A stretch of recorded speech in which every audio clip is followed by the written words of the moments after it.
अस्सलामुअलैकुम, आदाब, जय हिंद, सत श्री अकाल, जय भारत, जय संविधान।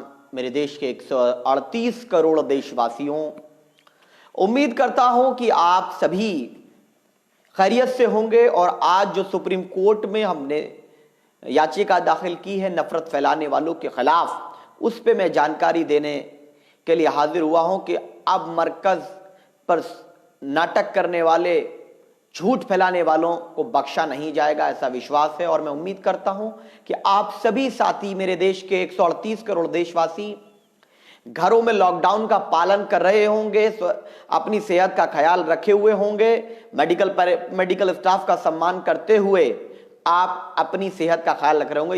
यही वक्त की जरूरत है और ऐसा हम सबको करना है, ये मेरी गुजारिश भी है। आज मैं कुछ कागजों के साथ आपके सामने आया हूं। ये मैं कुछ कागज लेकर के आया हूं। ये जो कॉपी देख रहे हैं, ये वो कॉपी है पिटीशन की, वो फाइल है ये जो आज पीस पार्टी की जानिब से सुप्रीम कोर्ट में दाखिल की गई है, जिसके बारे में मैं जानकारी देना चाहता हूं। और मुझे यकीन है कि ये जानकारी हमारे देश भर के लोगों को भी पहुंचेगी और लोगों को ये पता चल जाएगा कि देखिए, आज समय है सच्चाई के साथ खड़े होकर के इंसाफ के लिए संघर्ष करने का, देश को बचाने का, राष्ट्र आपदा में देश के साथ खड़े रहने का। अब देखिए, कुछ लोग कह रहे हैं कि कुछ नहीं होगा। मैं बता दूं कि हम आखिरी लड़ाई, आखिरी सांस तक अपनी लड़ाई लड़ेंगे, जरूर लड़ेंगे। ये मेरा विश्वास है कि हम लड़ेंगे, जीतेंगे अपनी लड़ाई को। तो मैं अब जानकारी को शुरू कर रहा हूं जो आज का पूरा प्रकरण रहा, क्योंकि लगातार हमारे चाहने वाले और कौम मिल्लत की और देश की फिक्र रखने वाले लोग लगातार पूछ रहे थे कि आज सुप्रीम कोर्ट में जाने वाले थे, क्या रहा सुप्रीम कोर्ट का, क्या प्रक्रिया रही, वो हमें बताइए। तो आज मैं आपके सामने सुप्रीम कोर्ट में जो हमारा आज का पूरा कार्यक्रम रहा, वो मैं आपको डिटेल में चर्चा करनी चाहता हूं। और ये मैं कागज लेकर के आपके सामने आया हूं, क्योंकि आजकल क्या है कि हमारी वीडियो को कट करके पेस्ट करके कहते हैं कि ऐसे ही बोल दिया, कुछ नहीं किया।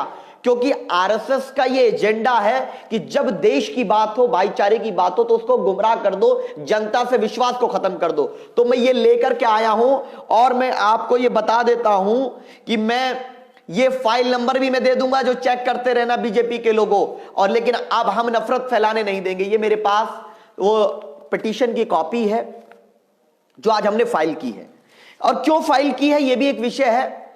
आज पीस पार्टी के कौमी सदर डॉक्टर अयूब साहब ने यह तय किया कि पीस पार्टी का मकसद भाईचारा, इंसाफ के लिए संघर्ष करना है, तो उसको बरकरार रखा जाए और अपनी जिम्मेदारी को, अपनी नैतिक जिम्मेदारी को निभाया जाए। मैं सलाम करता हूं पीस पार्टी के कौमी सदर डॉक्टर अयूब साहब को कि उन्होंने इस नाजुक वक्त में इतना सब कुछ ख्याल किया और कौम मिल्लत और देश हित के लिए फैसला लिया। आज मैं जो आपको ये ग्राउंड्स और सारी चीजें बताने वाला हूं कि आपने देखा होगा 31 तारीख से हम ये क्यों गए सुप्रीम कोर्ट, ये सुन लीजिए। 31 तारीख से आज 16 तारीख हो गई। 16 दिन के अंदर इतना जहर घोला गया है। 16 दिन के अंदर निजामुद्दीन मरकज पर इतने इल्जाम लगाए गए हैं। 16 दिन के अंदर मुसलमानों पर इतने इल्जाम लगाए गए हैं। 16 दिन के अंदर इस देश के भाईचारे को खत्म करने का, कत्ल करने का मंसूबा तैयार किया गया है, साजिश रची गई है। हमसे यह बर्दाश्त नहीं हुआ कि नहीं, यह राष्ट्र आपदा का समय है, जहां पूरे देश को एक साथ खड़े होकर के इस महामारी का मुकाबला करना चाहिए था। चंद लोगों की गलती की वजह से, दिल्ली पुलिस के अधिकारियों की लापरवाही की वजह से और वो गोदी मीडिया के बकवास करने की वजह से आज देश में कई गरीबों को जान से हाथ धोना पड़ा। कई लोगों की मौत हुई। सब्जी वालों का बायकॉट, बहिष्कार किया गया गरीबों का। और आप देख लीजिए, एक हमारे पास भी आरएसएस का जोकर आया, ये मुस्लिम नाम की आईडी चला रहा है, इसको ब्लॉक करवाइए। ये कह रहे हैं कि कुछ करते भी हो क्या या सिर्फ बोलते हो। अरे बाबू देखो,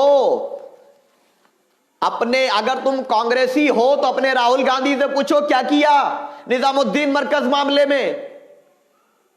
नहीं तो अगर नरेंद्र मोदी के चाहने वाले हो तो उससे पूछो कि क्या किया। लेकिन हम लोग संवैधानिक तरीके से लड़ाई लड़ते हैं और सुप्रीम कोर्ट में जाकर के ये बता दिया है, और किन मुद्दों पे पूरी जानकारी दूंगा वो हमने ये स्पष्ट कर दिया है कि जब जब भी हमारी तरफ आंख उठाकर देखा जाएगा, जब जब हमारे इदारों की तरफ, जब जब हमारे बड़ों की तरफ, जब जब हमारे समाज की तरफ आंख उठाकर देखा जाएगा, जब जब समाज को बांटने का प्रयास किया जाएगा, जब जब देश को धर्म के नाम पर बांटने का प्रयास किया जाएगा, हम आगे आकर के अपनी जिम्मेदारी निभाएंगे। और कितनी भी बड़ी ताकत क्यों ना हो, हम उससे मुकाबला करेंगे। आपने 1 महीने तक तमाम लोगों ने मिलकर क्या किया?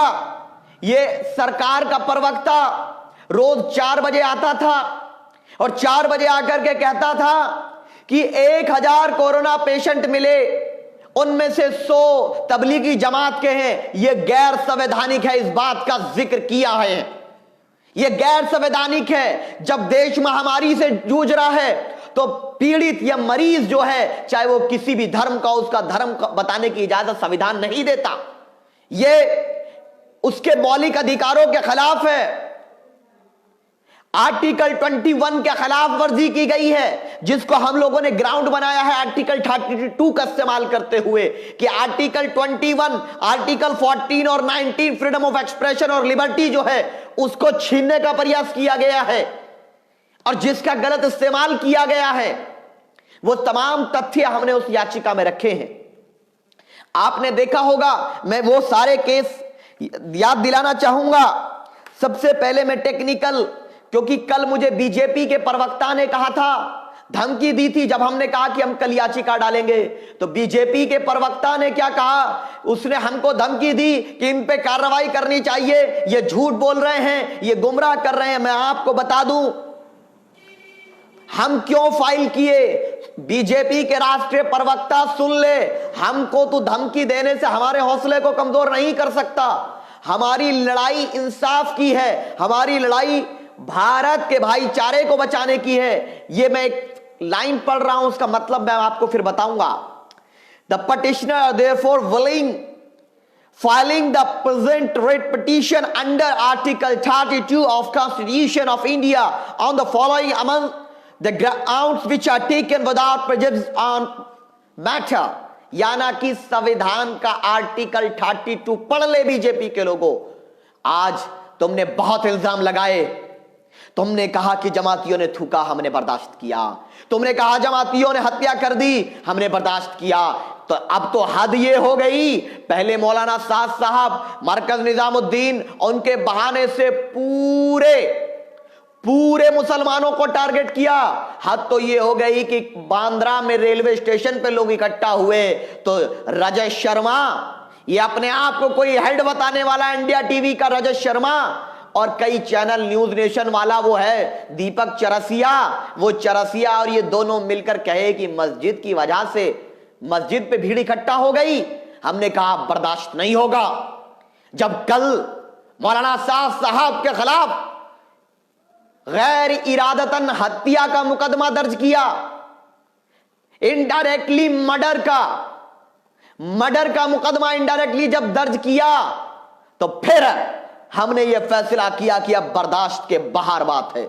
इस राष्ट्र आपदा में अगर कोई तोड़ने की बात करेगा तो इस राष्ट्र आपदा में देश की एकता और अखंडता की रक्षा के लिए, देश के भाईचारे की रक्षा के लिए हमें यह फैसला लेना होगा और सुप्रीम कोर्ट को, माननीय उच्चतम न्यायालय को यह आगाह करना होगा कि अब वक्त आ गया है कि जो इस तरह का कृत्य करे उस पर कार्रवाई होनी चाहिए।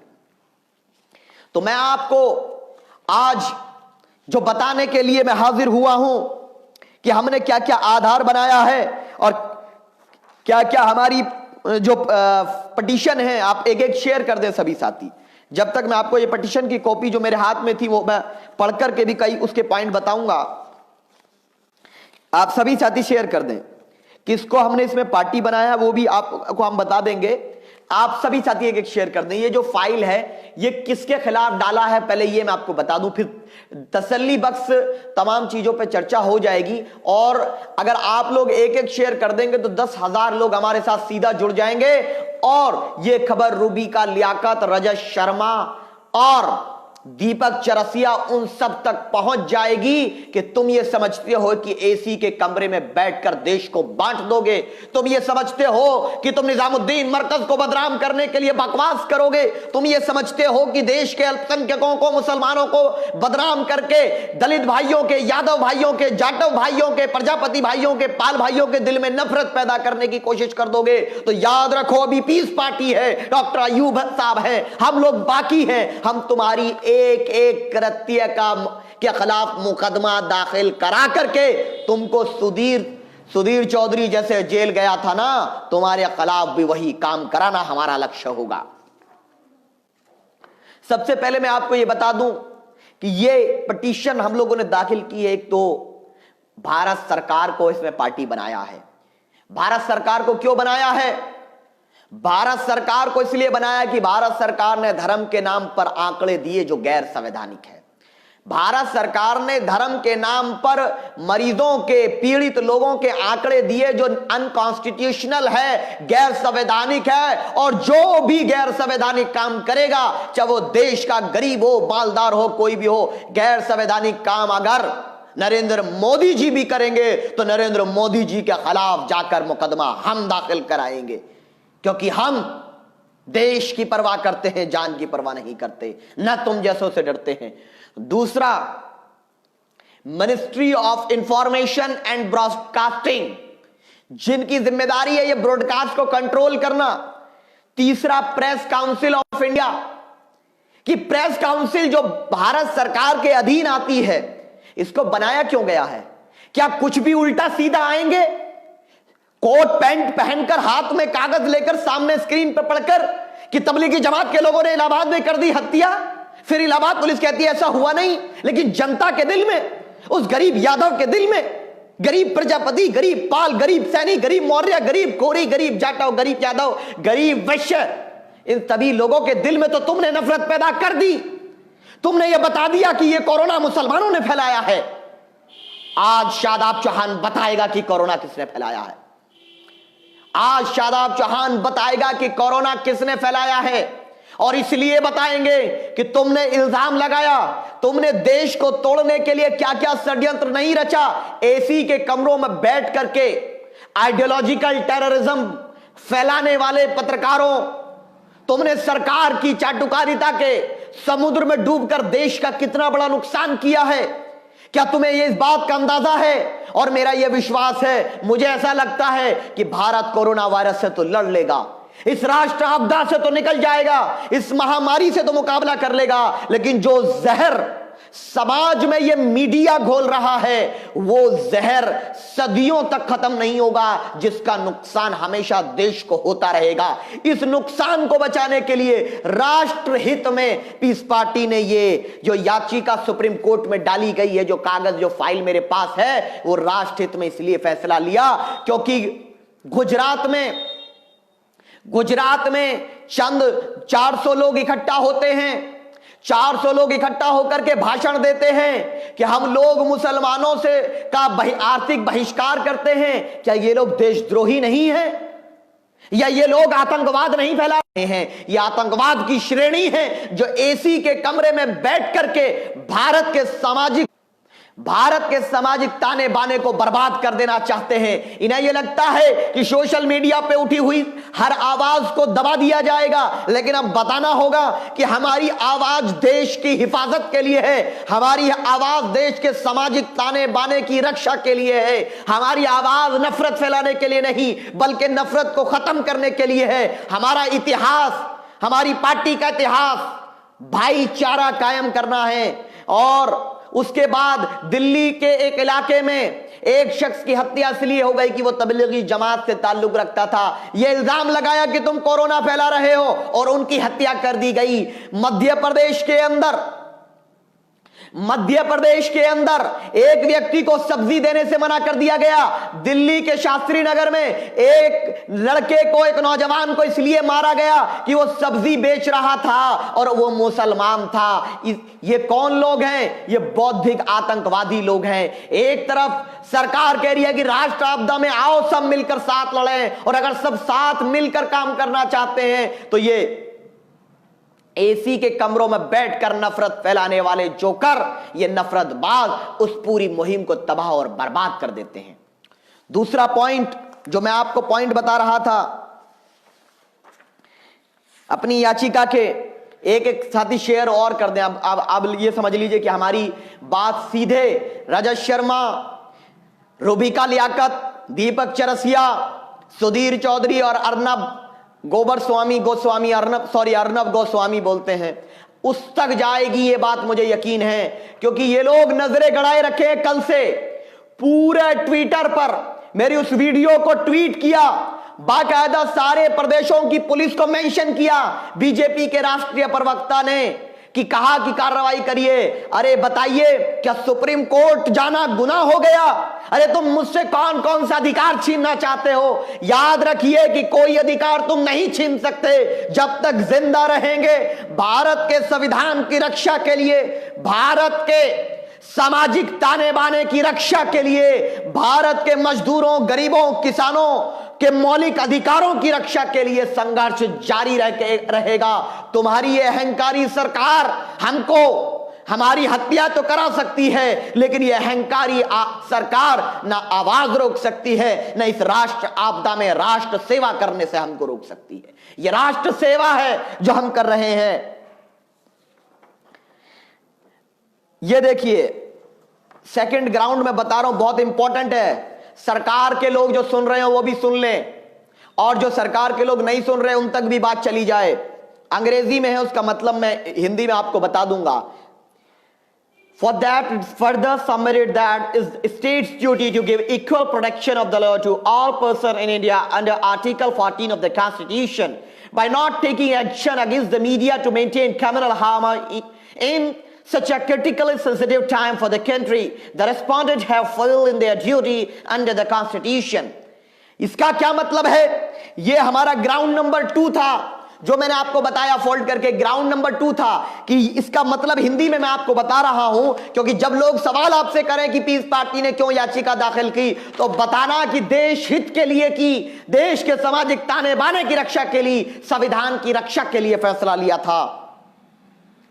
इसमें कहा गया है कि बराबरी के अधिकार देना आर्टिकल 14 बताता है, और यह जिम्मेदारी सरकार की होती है। कोई इसमें बड़ा छोटा, काला गोरा, हिंदू मुसलमान सिख ईसाई के नाम पर भेदभाव नहीं हो सकता।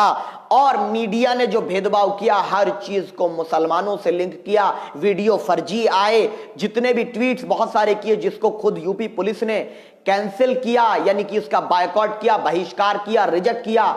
उसके बाद भी ये लोग लगातार ये नफरत जब फैलाते रहे और उसमें भारत सरकार इनको कंट्रोल करने में नाकाम रही, तो जो भारत में नफरत जो फैली, जितनी भी ये हत्याएं हुई हैं, जो गैर इरादतन हत्या का मुकदमा रूबिका लियाकत और सुधीर चौधरी, दीपक चौरसिया और रजत शर्मा पे भी गैर इरादतन हत्या का मुकदमा दर्ज होना चाहिए, ऐसी हमारी मांग है। क्योंकि जब मौलाना साद पर यह मुकदमा इसलिए दर्ज हो सकता है कि ऐसा होगा कि वो इनडायरेक्टली जिम्मेदार हैं, तो अगर मीडिया नफरत ना फैलाता, मीडिया झूठी खबरें ना चलाता, मीडिया निजामुद्दीन मरकज के नाम पर मुसलमानों के खिलाफ जहर ना घोलता, इस्लामी फोबिया का शिकार हो करके वार अगेंस्ट इस्लाम ना करता, मुसलमानों के खिलाफ जंग छेड़ने की बात ना करता, तो मुझे यकीन है कि पूरे भारत में कोई भी सब्जी वाले का बहिष्कार ना होता, उस तबलीगी जमात के शख्स हमारे भाई की हत्या नहीं होती। और तुम क्या समझते हो, तुम क्या समझते हो कि यह समय गुजर जाएगा और तुम सब कुछ सही हो जाएगा? यह महामारी बहुत खतरनाक है और इसकी तैयारी नहीं है, तैयारी नहीं है। राशन के लिए दिल्ली के लोग तड़प रहे हैं, महाराष्ट्र में, बंबई में लोग तड़प रहे हैं, गुजरात सूरत में तड़प रहे हैं, बिहार के कई मामला सामने आए, उस पर सरकार बोलने तैयार नहीं है। संबित पात्रा, जबान पे ताले लगे हुए हैं देश के मसले पर। और आपको मैं एक जानकारी ये और भी दे दूं कि भारत के पास सिर्फ 1 लाख बेड है। इसीलिए आपसे मैं अपील कर रहा हूं कि ज्यादा से ज्यादा लॉकडाउन का पालन करें, खुद सेहत का ख्याल करें, वरना सरकार के पास इतना नहीं कि 1 करोड़ वेंटिलेटर है या 1 करोड़ बेड है कोरोना से लड़ने के लिए, न वैक्सीन है और राशन की समस्या भी खड़ी हो चुकी है। इसीलिए कह रहा हूं कि घरों में रहें, लॉकडाउन का पालन करें। और मैं आपको एक बात और बता देना चाहता हूं कि इस नाजुक समय में ये नफरत जो इन लोगों ने फैलाई है, इसका असर निचले तबके पर यानी कि समाज में बहुत खतरनाक हो रहा है। इसीलिए मैं आपसे कह रहा हूं कि हमारी इस वीडियो को शेयर करिए, जिससे कि सच्चाई तो पता चले कि भैया अब एक बात बताइए कि निजामुद्दीन मरकज के लोग तो बाहर जाना चाहते थे, आपने जाने नहीं दिया, आपने पास नहीं दिया और इल्जाम लगा दिया ये छिपे हुए हैं, ये आतंकवादी हैं, ये कोरोना बॉम्ब है, ये कोरोना कैरियर है, ये कोरोना जिहाद है। खूब मीडिया ने दिन रात चलाया। ऐसा लगता है कि रात को रूबिका लियाकत और अंजना ओम कश्यप और रजत शर्मा, दीपक चौरसिया के सपने में जब रात को ये सोते हैं, भारत की संस्कृति नहीं बची है। इनके जहनों में सियासी गोबर भर चुका है, नफरत नामी नफरत का गोबर इनके दिमाग में भर चुका है।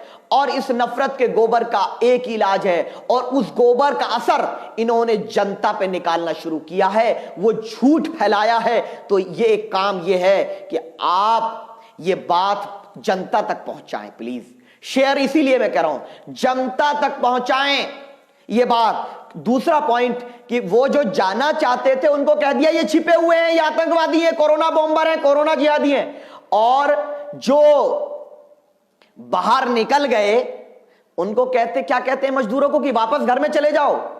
जो घर में रुके यानी कि जहां है वहीं पे रुके वो भी गुनाहगार, जो बाहर आ जाए वो भी गुनाहगार। ये क्या है जी? मीडिया वालों, सब कुछ आप ही तय करोगे? मैं सरकार से पूछना चाहता हूं कि सरकार इस राष्ट्र आपदा में इनको जहर उगलने की अनुमति कैसे दे रही है? देश टूट जाएगा प्रधानमंत्री जी अगर ऐसा होगा, क्योंकि लोग एक दूसरे के खून के प्यासे बन जाएंगे। और मेरे देश को, उसके सामाजिक ताने बाने को बचाना, राष्ट्र की एकता और अखंडता की रक्षा करना हम सबकी नैतिक जिम्मेदारी है। और ये मजदूर कौन है? मजदूर, मैं आपको बताऊं मजदूरों की क्यों नहीं सुन रहे। अभी चलिए कुछ पॉइंट इसके बचे हैं, मैं चर्चा करूंगा, लेकिन मैं एक ये पॉइंट इंपॉर्टेंट ज्यादा समझ रहा हूं कि ये बता दूं कि मोदी जी और अमित शाह जी मजदूरों की फिक्र क्यों नहीं कर रही सरकार? क्यों उनके खाते में 7,500 या 10,000 रुपए नहीं डाल रही जो 15 लाख का वादा किया था? क्यों उनके राशन का इंतजाम नहीं कर रही? और क्यों बंबई, सूरत, दिल्ली के लोग, मजदूर भाई क्यों सड़क पाने पे मजबूर हैं, या आनंद विहार के लोग? अब आप सुनिए, प्रधानमंत्री जी ने वैश्य धर्म जिसको बनिया कहते हैं, बनिया धर्म का पालन नहीं किया। प्रधानमंत्री जी और गृह मंत्री जी की जो जाति है ये वैश्य है। वैश्या नहीं कह रहा, वैश्य कह रहा हूं, यानी कि बनिया जाति से आते हैं, उसकी उपजाति मोदी है जो बाद में इन्होंने रिक्रूट किया। और ये एक भारत के अंदर इस जाति के और ब्राह्मण जाति के मजदूर सिर्फ 2 या 3% लोग आपको मिलेंगे। अदरवाइज ये सब लोग उच्च नौकरियों पे हैं। और जो मजदूर है वो कौन है? वो पिछड़ी, अति पिछड़ी, दलित, आदिवासी और अल्पसंख्यक हैं।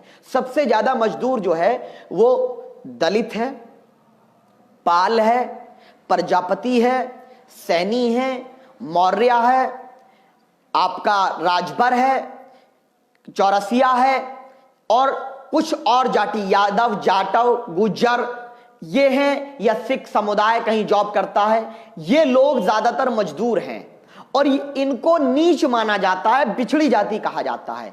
और इसीलिए, शायद इसीलिए इनकी कोई फिक्र नहीं कर रहा है। लेकिन हमारी जिम्मेदारी है कि अब ये ऊंच नीच नहीं मानते। हमारी नजर में भारत का हर एक नागरिक हमारा बराबर का भाई है और मैं तो कहता हूं, मैं डंके की चोट पर इस बात को कहता हूं कि इस देश में जितना अधिकार नरेंद्र मोदी को है, उतना ही अधिकार जंगल में बसने वाले मेरे आदिवासी भाई को है, उतना ही अधिकार रिक्शा चलाने वाले मेरे पाल समाज के भाई को है, जितना अधिकार अमित शाह जी को है, उतना ही अधिकार इस देश में बसने वाले प्रजापति समाज, मौर्य समाज, सैनी समाज के मेरे गरीब भाइयों का भी उतना ही अधिकार है। अब देश को ऊंच नीच में बंटने का नहीं, अब बराबरी की बात होगी, अब झुककर बात नहीं होगी। अब पाल समाज भी सीना ठोक कर सवाल करेगा और उनके साथ शाना बशाना पीस पार्टी और हम प्रजापति समाज, पाल समाज, मौर्य समाज, कश्यप समाज, चौरसिया समाज, राजभर समाज, जाटव समाज, आदिवासी समाज, यादव, सबकी लड़ाई मिलकर लड़ेंगे, नेतृत्व करेंगे। इंसाफ करने के लिए हम आए हैं। हम न जुल्म अब बर्दाश्त नहीं करेंगे जो ये मीडिया जहर घोलेगा। अब ये सच्चाई हम बताएंगे कि गरीब मजदूर मेरे देश के भाइयों, आपके मुद्दों को भटकाने के लिए मुसलमानों को आड़ बनाया जाता है। ये देखिए, मैं कैमरे के और अपने बीच में ये एक दीवार मैंने खड़ी कर दी। अब ना आप मुझे देख सकते ना मैं आज आपको देख सकता। ये दीवार खड़ी कर दी मैंने, ये कागज के रूप में। तो ये मीडिया जो है मुसलमानों का नाम लेकर जो नफरत फैला रहा है, ये एक तरह गरीब है, ये सरकार है। गरीब और सरकार के बीच में ये दीवार खड़ी करनी चाहती है नफरत की, धर्म के नाम पर बंटवारे की, जो गरीब अपने भूख का मुद्दा, देशहित के मुद्दे भूल जाए और ये फालतू बकवास मुद्दों में अटका दिया जाए। आज ये बात स्पष्ट हो गई कि किसी को लगता था, कई लोगों को लगता था कि कोई हिम्मत नहीं करेगा इस वक्त सरकार से सवाल करने की, कोई हिम्मत नहीं करेगा सुप्रीम कोर्ट जाकर के अधिकारों की बात करने की, कोई हिम्मत नहीं करेगा बड़े बड़े टीवी एंकर्स के खिलाफ ये कदम उठाने की। लेकिन हमने बता दिया, पीस पार्टी के सदर डॉक्टर अय्यूब साहब ने, हम लोगों ने जो फैसला किया सदर मोहतरम के हिदायत पर, हमने ये बता दिया कि चाहे ताकत किसी की भी हो, चाहे हुकूमत कितनी भी ताकतवर हो, चाहे तख्त पर बादशाह किसी भी तरह का हो, यहां तक कि अगर फिरौन भी अगर तख्त पे हो, तो अपने देश के खिलाफ एक शब्द बर्दाश्त नहीं करेंगे, अपने वजूद के खिलाफ एक अल्फाज बर्दाश्त नहीं करेंगे और हर तरह की संवैधानिक लड़ाई आखिरी सांस तक लड़ेंगे। अब शुरू तुमने किया है, खत्म हम करेंगे। क्या मेरे भाई, शुरू आपने किया, खत्म हम करेंगे। और जो तुमने इल्जाम लगाए थे, एक एक इल्जाम का 4-4 बार जवाब दे चुका हूं। निजामुद्दीन वालों ने लिख के दिया हम जाना चाहते हैं, आपने परमिशन नहीं दिया। वो अगर टेस्ट कराना भी चाहें तो ये बताइए एक दिन में कितना टेस्ट कर सकते हैं आप? उनके अगर हर जिले में 500 लोग रोज आने लगे तो बताए गृह मंत्रालय कि आप टेस्ट कर पाओगे? एक तरफ आप कहते हो कि आनंद विहार के मजदूर जहां हैं वहां रहें, अगर निजामुद्दीन के लोग जहां थे वहां रहे तो गुनाहगार हो गए। तुम्हें लगता था कि आपस में ये कौम लड़ जाएगी। 3 तलाक पे इन्हें लगा था कि आपस में मसलक के नाम पर लड़ जाएंगे, इस पर इन्हें लड़ा, ये भी मसलक के नाम पर, बिरादरी के नाम पर लड़ जाएंगे। इन्हें नहीं मालूम था कि ये 1992 भी नहीं है, ये 1947 भी नहीं है, ये 2013 भी नहीं है, 2002 भी नहीं है, 1993 भी नहीं है, ये 2020 है। और 2020 में, इस 21वीं सदी में हम लोग अपने अधिकारों के लिए, अपने देश के अधिकारों के लिए, अपने देश की एक सामाजिक ताने बाने के लिए, अपने अधिकार को लेने के लिए हर संभव कोशिश करेंगे। झुकने का वक्त नहीं है। हम दुश्मनों को, देश को बांटने वालों को झुका करके दम लेंगे। अब आज ये जो कागज लाने का मकसद था, ये खास करके उन लोगों के लिए भी था। ये तबका है जो धमकी दे रहा था हमें कि देखते हैं कैसे फाइल करोगे, और दूसरा तबका था जो ये कह रहा था अखिलेश यादव जी के लोग, राहुल गांधी जी के लोग, मायावती जी के लोग और लालू यादव जी के लोग, केसीआर जी के लोग, चंद्रशेखर रावण के लोग, वो लोग ये कह रहे थे कि बताइए अब इसमें हम क्या कर सकते हैं, देखिए जो हो गया सो हो गया। ये कह रहे थे अरे क्या है ये, कोई सामने आकर के बयान तक नहीं दिया। फोन पे कहते थे भाई आप ही कुछ कर लीजिए। हमने कहा हां हम तो करेंगे, हमें वोट की परवाह नहीं, इंसाफ की परवाह है। हम सियासत सेवा के लिए करते हैं, और सेवा किस धर्म जाति संप्रदाय की करनी पड़े उसका कोई हमारे यहां वैल्यू नहीं। हमारा मकसद इंसानियत की सेवा, समाज में सद्भाव कायम करना हमारा लक्ष्य है, और अपने लक्ष्य की प्राप्ति के लिए, लक्ष्य तक पहुंचने के लिए हम हर रास्ता अपनाएंगे, हर संवैधानिक रास्ता अपनाएंगे। और मैं आपसे कहूंगा कि आप इसी तरीके से साथ देते रहिए, दुआ करिए, अपने अपने धार्मिक अकीदे के हिसाब से, अपनी अपनी धार्मिक परंपराओं के हिसाब से, जो भी आपका धर्म है उस हिसाब से ईश्वर से, परमात्मा से, खुदा से, अल्लाह से दुआ करिए कि अल्लाह, ईश्वर, परमात्मा इस बीमारी से इस देश को नहीं पूरी दुनिया को निजात दे दे। पूरी दुनिया कोरोना वायरस की वैक्सीन ढूंढ रही है, पूरी दुनिया परेशान है। 1.25 लाख से ज्यादा मौत हो चुकी, 20 लाख से ज्यादा लोग इस बीमारी से ग्रसित हो चुके। लेकिन भारत का मीडिया, ये मोहतरमा रूबी का लियाकत, ये खूबसूरत जुल्फों को ऐसे हिला करके, ये श्वेता, ये जनाम कश्यप, ये दीपक चौरसिया, ये अदाएं दिखा दिखा करके हर चीज में से कुत्ता मर गया तबलीगी जमात जिम्मेदार, मक्खी मर गई मुसलमान जिम्मेदार, मोदी जी ने गमछा ऐसे क्यों बांधा, ऐसे क्यों नहीं बांधा, तबलीगी जमात जिम्मेदार। तब मोदी जी ने 40 दिन का चिल्ला लगा करके लॉकडाउन क्यों किया, मौलाना साद साहब जिम्मेदार। भैंस ने दूध कम दिया, शादाब चौहान जिम्मेदार। क्यों? क्योंकि अगर इस देश में मक्खी उड़ जाए तो भी शादाब चौहान जिम्मेदार, कुत्ता मरे शादाब चौहान जिम्मेदार, भैंस दूध न दे शादाब चौहान जिम्मेदार। मोदी जी 10 मिनट क्यों बोले, 11 मिनट बोलना चाहिए था, तबलीगी जमात जिम्मेदार, डॉक्टर अय्यूब साहब जिम्मेदार। ये एक मिजाज बना दिया। कभी एक ये ना कह दे, मैं बड़ी माजरत के साथ जस्ट फॉर लाइटर मूवमेंट कह रहा हूं, नॉट फॉर सीरियस कंसर्न, अगर ये ना कह दे कि मेरा जो बच्चा हुआ इसके लिए भी शादाब चौहान जिम्मेदार। अब इनका कुछ नहीं मालूम, क्योंकि इतनी आदत पड़ चुकी बोल बोल के। ये जब 40 अप्रैल कह सकते हैं, टीवी स्क्रीन पर 40 अप्रैल कह सकते हैं, अंजना ओम कश्यप की जगह अंजना ओम मोदी कह सकते हैं, एक रिटायर्ड जनरल RWA के अध्यक्ष को मरा हुआ घोषित कर सकते हैं, तो टीवी पर भी कह सकते हैं जो ये हमारा बच्चा हुआ इसके लिए जिम्मेदार शादाब चौहान है। नहीं मालूम? तो मैं आपसे, पत्रकार बंधुओं से, मैं आपसे भी कह रहा हूं, देश की फिक्र करिए, देश की। आज जो तुम नफरत बो रहे हो ना, कल आपके बच्चे यही फसल काटेंगे।